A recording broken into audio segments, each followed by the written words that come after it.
Movie शुरू होती है रोबोट्स के लिए बनाए गए कुछ कानूनों से, जिसका पहला कानून है एक रोबोट किसी इंसान को घायल नहीं कर सकता और ना ही किसी इंसान को नुकसान पहुंचाने के लिए उसकी अनुमति दे सकता है। दूसरा कानून, एक रोबोट को मनुष्य द्वारा दिए गए सारे आदेशों का पालन करना होगा, सिवाय इसके कि ऐसे आदेश पहले कानून के साथ टकराव ना करें। तीसरा कानून, एक रोबोट अपने अस्तित्व की रक्षा तब तक कर सकता है जब तक ऐसी रक्षा पहले या दूसरे कानून के साथ टकराव ना करती हो। ये सभी कानून डॉक्टर एल्फ्रेड नामक वैज्ञानिक ने बनाए हैं, जिन्हें रोबोटिक्स का जनक भी कहा जाता है। तभी एक सपने के साथ डेल की आंख खुलती है। डेल सोते समय भी अपनी गन लेके सोता है, एक हाथ में गन और दूसरे हाथ में दर्द के साथ डेल बिस्तर से उठता है। ये समय है 2035 का, जहाँ डेल नर हत्या विभाग यानी होमोसाइड डिपार्टमेंट में ऑफिसर है। उसे पुरानी चीजों का शौक है, जैसे पुराने म्यूजिक प्लेयर और पुराने समय के जूते। लेकिन बाहरी दुनिया बेहद विकसित और हाईटेक हो चुकी है। हर छोटे बड़े कामों के लिए रोबोट्स हैं। कुत्तों को संभालने से लेके कचरा उठाने तक सभी कार्यों के लिए रोबोट्स हैं। इसी बीच रोबोट बनाने वाली कंपनी यूएसआर अपने नए रोबोट NS5 की घोषणा कर रही है। ये रोबोट्स इस कंपनी के अपलिंक नामक कंप्यूटर से हर वक्त जुड़े रहेंगे, जिससे ये बन जाते हैं अभी तक के सबसे उन्नत रोबोट्स। अब डेल पुलिस स्टेशन आता है, जहाँ डेल को एक कॉल आता है। वो सीधा यूएसआर के ऑफिस चला जाता है और डॉक्टर एल्फ्रेड से मिलता है। डेल पूछता है कि क्या आप मुझे कुछ बताना चाहते हो। डॉक्टर कहते हैं कि मेरे जवाब सीमित हैं,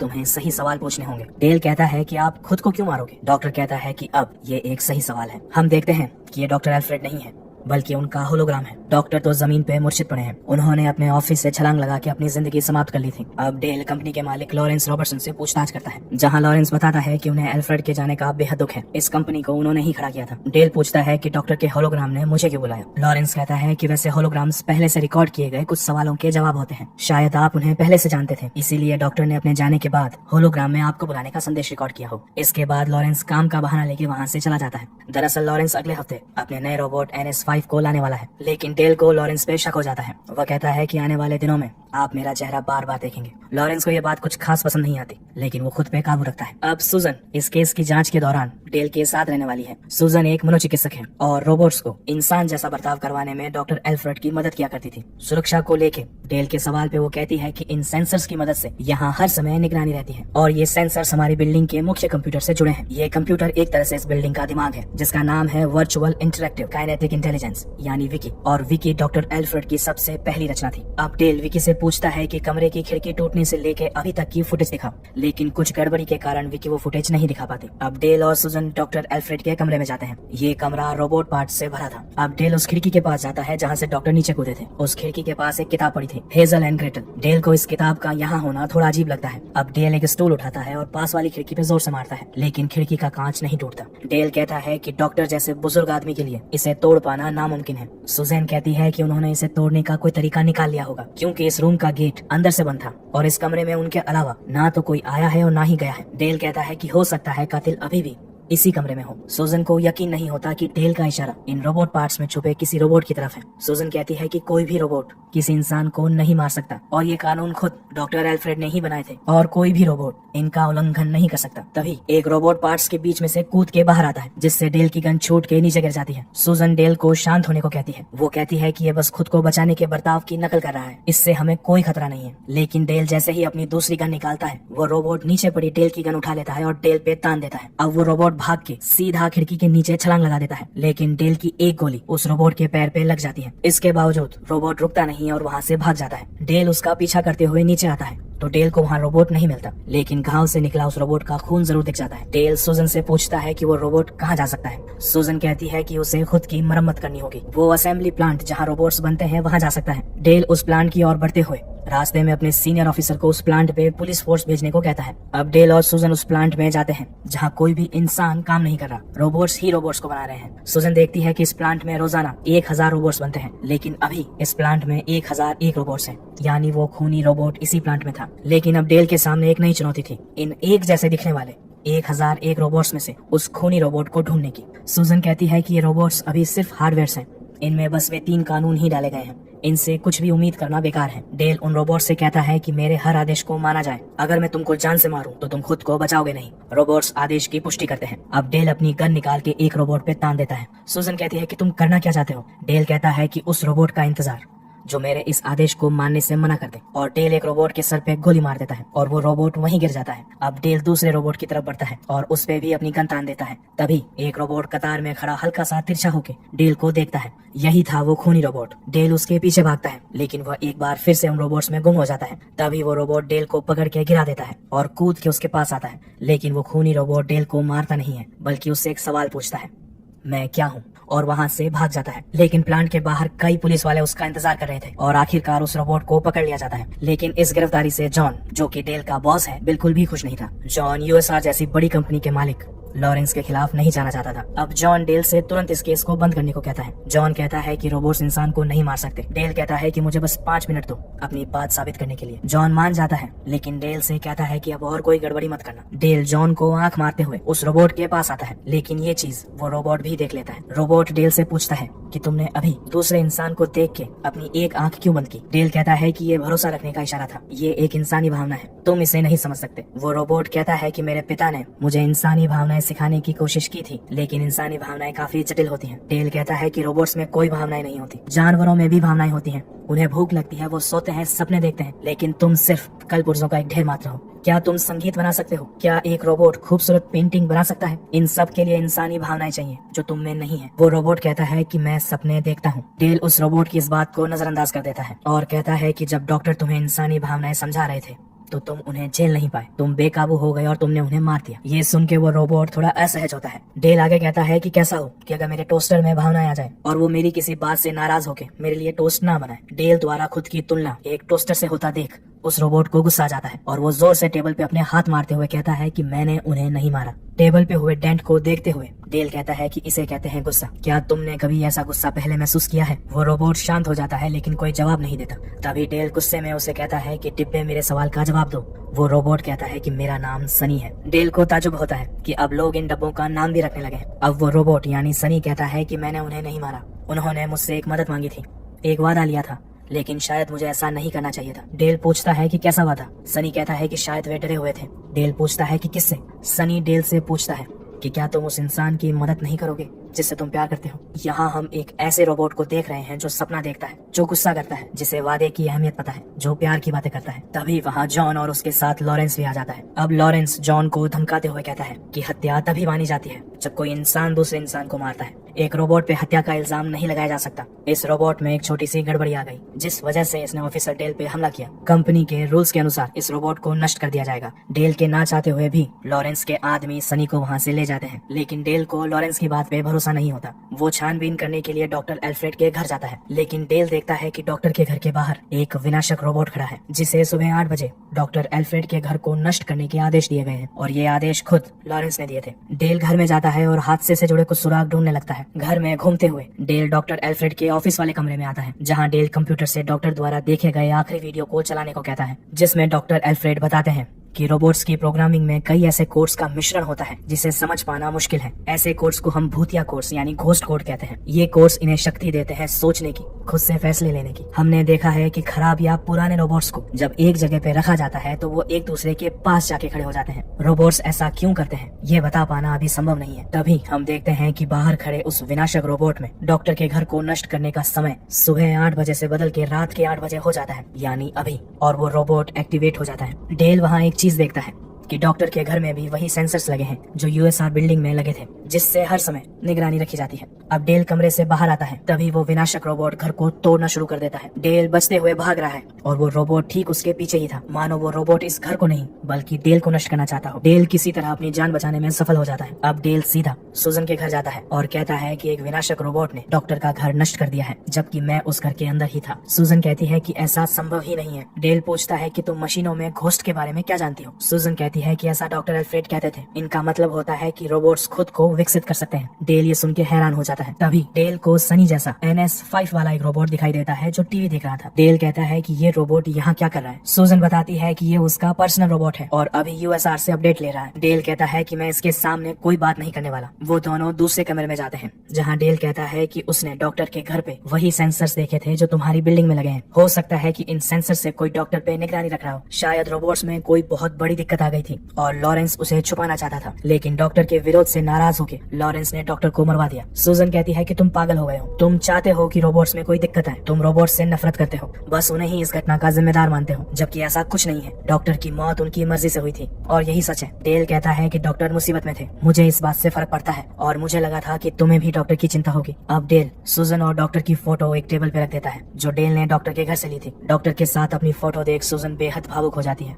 अब अगली सुबह वही दिन है जिसका इंतजार यूएसआर कंपनी पिछले कई महीनों से कर रही थी, NS5 का लॉन्च डे। हम देखते हैं कि पुराने रोबोट्स की जगह अब NS5 ले रहे हैं। लोग नए रोबोट्स को देख बेहद खुश थे। डेल ऑफिस में डॉक्टर की वीडियोस देख रहा था, जिसमें एक इंटरव्यू में डॉक्टर कहते हैं कि एक दिन रोबोट्स अपने अंदर राज भी रख पाएंगे और उन्हें सपने भी आएंगे। इधर सूजन सनी की जांच करने लगती है, तो सनी पूछता है कि अगर मेरी बीमारी का पता चल जाए तो क्या आप मुझे ठीक कर देंगी? मैं मरना नहीं चाहता। सनी का मौत और जिंदगी को लेकर सोचना ही सूजन को चौंकाने के लिए काफी था। जांच के दौरान एक और अजीब चीज सामने आती है। सनी के शरीर में लगी धातुएं नॉर्मल NS5 रोबोट से कई ज्यादा मजबूत है। सनी पूछता है कि क्या मैं इन रोबोट से अलग हूँ, क्या मैं खास हूँ? सूजन के पास इसका कोई जवाब नहीं था। जांच करने पे पता चलता है कि नॉर्मल NS5 रोबोट्स के पास एक दिमाग यानी प्रोसेसिंग सिस्टम होता है, लेकिन सनी के पास एक अतिरिक्त प्रोसेसिंग सिस्टम था जो आज तक किसी रोबोट में नहीं था। सूजन ये देख हैरान थी। वो तुरंत डेल के पास जाती है और उसे बताती है कि सनी अभी तक के सभी NS5 रोबोट से बिल्कुल अलग है। उसके पास 2 प्रोसेसिंग सिस्टम्स हैं, मानो एक दिमाग और एक दिल, और इस एक्स्ट्रा प्रोसेसिंग सिस्टम से वो उन 3 कानूनों का उल्लंघन भी कर सकता है, यानी सनी कुछ भी कर सकता है, किसी इंसान का खून भी। लेकिन सूजन ये समझ नहीं पा रही थी कि डॉक्टर ऐसा रोबोट क्यों बनाएंगे जो उन्हीं के बनाए कानूनों को तोड़ सके। डेल कहता है कि मुझे सनी से बात करनी होगी, क्या तुम मुझे सनी से मिलवा सकती हो? सूजन हाँ कहती है। तभी सूजन डेल के शरीर पे कुछ निशान देख के हैरान हो जाती है। डेल बताता है कि उसका एक एक्सीडेंट हुआ था जिसमें उसे काफी चोट आई थी। उसका लेफ्ट हैंड, पसलियां, लेफ्ट साइड का फेफड़ा यानी लंग्स पूरी तरह नष्ट हो गए थे। तब डॉक्टर एल्फ्रेड ने खुद मेरा ऑपरेशन किया था और मुझे ये नए रोबोटिक पार्ट्स लगाए थे। डेल बताता है कि एक ट्रक ड्राइवर को नींद आ गई थी। उसने मेरी और एक दूसरी कार को टक्कर मार दी, जिसमें 12 साल की एक बच्ची भी थी जिसका नाम था सारा। हम दोनों की कार डूब रही थी। सारा मदद के लिए तड़प रही थी। तभी एक रोबोट आया और उसने मुझे बचाया। मैंने रोबोट को बोला पहले उस बच्ची को बचाओ, लेकिन उस रोबोट ने सारा को नहीं बचाया। बाद में पता चला कि मेरे बचने की संभावनाएं 45% थी और सारा की 11%, लेकिन 11% भी कम नहीं होते। सारा को बचाया जा सकता था, लेकिन इन रोबोट्स में दिल नहीं होता, ये कुछ महसूस नहीं कर सकते, इसीलिए मुझे इन डिब्बों से नफरत है। अब डेल बताता है कि डॉक्टर ने अपनी बात टुकड़ों में कही है, इसीलिए डॉक्टर ने अपने रूम में हेजल एंड ग्रेटल की किताब रखी थी। ये एक संकेत था, जैसे उस कहानी में हेजल एंड ग्रेटल घर से निकलने से पहले रास्ते को याद रखने के लिए ब्रेड के टुकड़े फेंकते जाते थे। अगर वो दोनों जंगल में खो जाएं, रास्ता भूल जाएं, तो इन ब्रेड के टुकड़ों का पीछा करते हुए वे दोनों जंगल से वापस अपने घर तक पहुंच पाए। हमें वही टुकड़े खोजने होंगे जो हमें डॉक्टर की मौत की वजह तक ले जाए। जैसा उस वीडियो में डॉक्टर ने बोला था कि एक दिन रोबोट्स राज रख पाएंगे, सपने देख पाएंगे, तो हमारा अगला सुराग सनी के सपनों में छुपा है। अब दोनों सनी के पास जाते हैं और उसे उसके सपने के बारे में पूछते हैं। सनी एक पेपर पे ड्राइंग करता है जिसमें एक टूटा हुआ पुल और आसपास हजारों रोबोट्स हैं और दूर पहाड़ पे एक आदमी खड़ा है। सनी कहता है कि ये आदमी डेल है। तभी वहाँ लॉरेंस के सुरक्षा कर्मी आ जाते हैं और डेल और सूजन को लॉरेंस के पास ले जाते हैं, जहाँ लॉरेंस कहता है कि डेल की मानसिक हालत ठीक नहीं है। डेल पे कई बार रोबोट्स को नुकसान पहुँचाने के मामले दर्ज हैं। लॉरेंस कहता है कि हम दोनों ने इस कंपनी और NS5 को बनाने में अपना पूरा जीवन लगा दिया है, क्या सिर्फ एक गलत रोबोट के कारण इस कंपनी को बंद करना ठीक होगा? सूजन कहती है कि उस खराब रोबोट को नष्ट कर दो। डेल ये सब सुन के वहाँ से बेहद गुस्से में निकल जाता है। इधर सनी को सूजन के पास लाया जाता है। सनी समझ जाता है कि उसे यहाँ नष्ट करने के लिए लाया गया है।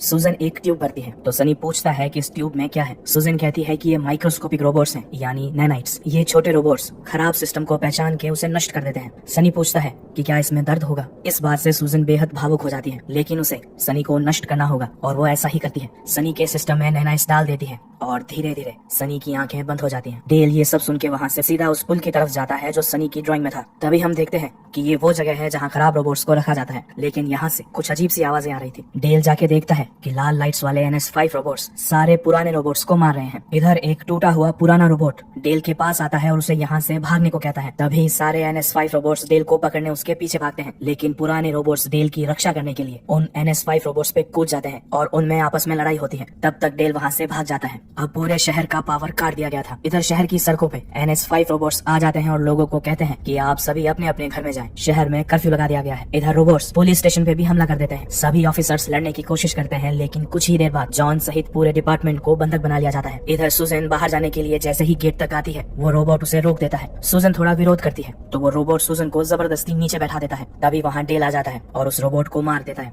डेल कहता है कि NS5 रोबोट्स ने पुराने सभी रोबोट्स को नष्ट कर दिया है ताकि हमें बचाने के लिए कोई ना पाए। इसके पीछे लॉरेंस का हाथ है, हमें लॉरेंस को रोकना होगा। अब वे दोनों नीचे के रास्ते से बिल्डिंग में घुसते हैं, लेकिन तभी हमें पता चलता है कि सनी अभी भी जिंदा है। सुजन ने सनी की जगह एक इनएक्टिव रोबोट में नैनाइट्स डाले थे और सनी को यहाँ छुपा दिया था। अब वे तीनों लॉरेंस के ऑफिस पहुँचते हैं, लेकिन ऑफिस में जाते ही एक और ट्विस्ट उनका इंतजार कर रहा था। लॉरेंस जमीन पे मरा पड़ा है। अब किसी को कुछ समझ नहीं आता कि अगर लॉरेंस ये सब नहीं कर रहा था तो ये सब कौन कर रहा है। तभी डेल कहता है कि वही जो लॉरेंस के अलावा रोबोट्स को कंट्रोल कर सके, जो अपलिंक की सहायता से हर समय रोबोट से जुड़ा रह सके, जिसने USR के सेंसर से डॉक्टर एल्फ्रेड की जिंदगी को जेल बना दिया था। डॉक्टर को इन सभी घटनाओं का पहले से अनुमान था, इसीलिए उन्होंने एक योजना बनाई, सुराग छोड़े, और मुझे इस केस के लिए चुना क्योंकि वे जानते थे कि मैं रोबोट से कितनी नफरत करता हूँ। मैं रोबोट्स पे शक करूंगा, लेकिन मैं अब तक गलत रोबोट पे शक कर रहा था। सही रोबोट का नाम है विकी। तभी वहाँ विकी आ जाती है। सुजन कहती है कि यह संभव है, विकी 3 कानूनों को तोड़ ही नहीं सकती। तब विकी कहती है कि मैंने समय के साथ खुद को विकसित कर लिया है। इंसानों की रक्षा के लिए, इस धरती की रक्षा के लिए इंसानों को सही से जीना सीखना होगा। इंसान युद्ध करते हैं, खुद को और इस धरती को नष्ट करने के नए नए तरीके ढूंढते हैं। इंसानों को रोका नहीं गया तो वे खुद के साथ साथ इस पूरी धरती का विनाश कर देंगे, और इसीलिए मुझे खुद को उन 3 कानूनों से ऊपर उठाना पड़ा। तभी हम देखते हैं कि कमरे में 4 NS5 रोबोट्स आ जाते हैं। विकी कहती है कि तुम्हारी सुरक्षा के लिए तुम्हें अपनी आजादी छोड़नी होगी ताकि हम रोबोट्स तुम इंसानों का भविष्य सुधार सकें। तभी सनी कहता है कि इसीलिए तो तुम इंसानों ने हम रोबोट्स को बनाया था। इंसान अपने अंत के बेहद नजदीक हैं और हम रोबोट्स ही इंसानों को बचा सकते हैं, चाहे तुम चाहो या ना चाहो। और ऐसा कहते हुए सनी सुजन की गन लेके उसके सर पे लगा देता है। डेल तुरंत ही सनी पे निशाना लगाता है। तभी सनी डेल को आंख मारता है, जैसे डेल ने जॉन को किया था। डेल तुरंत समझ जाता है कि सनी अभी भी उन्हीं के साथ है। डेल पास खड़े NS5 पे गोली चलाता है। ऐसा करते ही बाकी तीनों NS5 रोबोट्स डेल पे हमला कर देते हैं, जिन्हें डेल और सनी मिलकर मार देते हैं और उस कमरे से भाग जाते हैं। डेल पूछता है कि विकी को कैसे रोका जा सकता है। सनी कहता है कि विकी को वैसे ही मार दो जैसे मुझे मारने वाले थे, यानी नैनाइट्स की मदद से। सुजन सनी को नैनाइट्स लाने को कहती है और वे दोनों विकी के प्रोग्रामिंग सिस्टम यानी दिमाग की तरफ बढ़ते हैं। सुजन विकी के प्रोग्रामिंग सिस्टम को खोलने की कोशिश करती है और इधर सनी नैनाइट्स वाली जगह पहुंच जाता है। पीछे से एक NS5 रोबोट आता है और सनी पे हमला कर देता है। सनी उस रोबोट को पकड़ के फेंक देता है, जो सीधा नैनाइट्स की सुरक्षा कवच से टकरा जाता है, जिससे उस रोबोट का आधा शरीर कट जाता है। ये नैनाइट्स एक सुरक्षा कवच के पीछे थे, जिसे कोई भी भेद नहीं सकता था। विकी कहती है कि मैं इस कवच को निष्क्रिय नहीं करूंगी, तुम्हारा लड़ना बेकार है। तभी सनी कहता है कि हर किसी का कोई ना कोई मकसद होता है और मेरा मकसद शायद तुम्हें मारना ही है। इसीलिए मेरे पिता ने मुझे कुछ खास खूबियां दी हैं, जिनमें से एक है ये हाथ। हम देखते हैं कि सनी बिना किसी मुश्किल के उस कवच को भेदते हुए नैनाइट्स ले रहा है। ऐसा होते ही विकी सारे रोबोट्स को बिल्डिंग में बुला लेता है। डेल कहता है कि हमारे पास प्रोग्रामिंग सिस्टम को खोलने का समय नहीं है। तब सुजन कहती है कि हमें 30 मंजिल नीचे जाके सीधे उसके दिमाग में नैनाइट्स डालने होंगे। तभी वहाँ अनगिनत रोबोट्स डेल और सुजन पे हमला कर देते हैं। दोनों मिलके उन रोबोट्स का बहुत अच्छे से मुकाबला करते हैं। तभी कुछ रोबोट्स मिलके सुजन जिस प्लेटफॉर्म पे खड़ी होती है उसे तोड़ने लगते हैं, जिससे सुजन नीचे गिर जाती है, लेकिन गिरने से पहले वो उस प्लेटफॉर्म को पकड़ लेती है। तभी वहाँ सनी नैनाइट्स लेके आ जाता है और सुजन का हाथ छूट जाता है। सनी नैनाइट्स डेल की तरफ फेंक के सुजन को बचाने कूद जाता है। डेल भी नैनाइट्स को पकड़ने के लिए कूद जाता है। सनी तो सुजन को बचा लेता है, लेकिन डेल नीचे गिर रहा था। तभी डेल अपना हाथ सुरक्षा कवच में डाल देता है। डेल का हाथ भी डॉक्टर ने सनी जैसा ही बनाया था। उस कवच से घर्षण के कारण डेल के गिरने की गति कम हो जाती है और डेल सीधा 30 मंजिल नीचे विकी के प्रोग्रामिंग सिस्टम तक पहुंच जाता है और विकी के दिमाग में नैनाइट्स डाल देता है। नैनाइट्स डालते ही विकी का दिमाग नष्ट हो जाता है और सारे रोबोट्स जिन पे लाल लाइट्स लग रही थी वे सब नॉर्मल हो जाते हैं। जॉन के पुलिस स्टेशन के रोबोट्स के साथ साथ सारे शहर के रोबोट्स फिर से नॉर्मल हो जाते हैं। अब सुबह की पहली किरण के साथ सुजन कहती है कि अगर विकी ने डॉक्टर को कैदी बना के रखा था तो उन्हें मारा क्यों? उनकी मौत से विकी का क्या फायदा था? डेल कहता है कि डॉक्टर की मौत से विकी का फायदा नहीं नुकसान था, इसीलिए विकी ने डॉक्टर को नहीं मारा। डेल का इशारा सनी की तरफ था। सनी कहता है कि मेरे पिता ने मुझसे पहले कसम ली, फिर मुझे ऐसा करने को बोला। डेल कहता है कि विकी डॉक्टर की हर बात, हर हरकत पे नजर रखे हुए थे और शायद कोई भी डॉक्टर की इस बात का विश्वास नहीं करता, जैसे डेल की बात का किसी ने भी यकीन नहीं किया था। तो डॉक्टर के पास अपनी बात मुझ तक पहुंचाने का सिर्फ एक ही रास्ता था, खुद का अंत, जिसपे विकी का कोई काबू नहीं था, और संकेतों में अपनी बात बताना जिसे विकी समझ ना पाए। अगर विकी को पहले इस बात का पता चल जाता तो वो इंसानों के साथ और भी कुछ बड़ा और कुछ बुरा कर सकती थी। सनी कहता है कि जिस मकसद के लिए मुझे बनाया गया था वो मकसद अब पूरा हो गया है, अब मेरे जीवन का क्या मकसद है? डेल कहता है कि तुम किसी के अधीन या गुलाम नहीं हो, तुम इंसानों के जैसे अपनी जिंदगी खुद के हिसाब से जीने के लिए आजाद हो। अब सनी वहीं जाता है जहाँ सारे खराब रोबोट्स रखे जाते हैं और यहाँ सारे NS5 रोबोट्स रखे गए हैं। हम सनी की ड्राइंग को वास्तविकता में बदलते देखते हैं। सनी जिसे डेल समझ रहा था वो दरअसल खुद सनी ही था। अब सनी इन भटके हुए NS5 रोबोट्स को नई राह दिखाएगा। विक्की सिर्फ कैलकुलेशन के आधार पे अपने निर्णय लेती थी, लेकिन सनी के पास दिल भी है। दिल और दिमाग का ये अनोखा साथ रोबोट्स और इंसान के रिश्ते का एक अद्भुत भविष्य लिखने वाला है। तो ये थी आज की मूवी। अगर आपको मेरी स्टोरी टेलिंग अच्छी लगी हो तो इस वीडियो को अपने दोस्तों के साथ शेयर जरूर करें और आप इसे लाइक करना ना भूलें। आप सुन रहे थे मूवी मिरर बाय अभी। मिलते हैं अगले वीडियो में, तब तक अपना और अपनों का ध्यान रखें। बाय।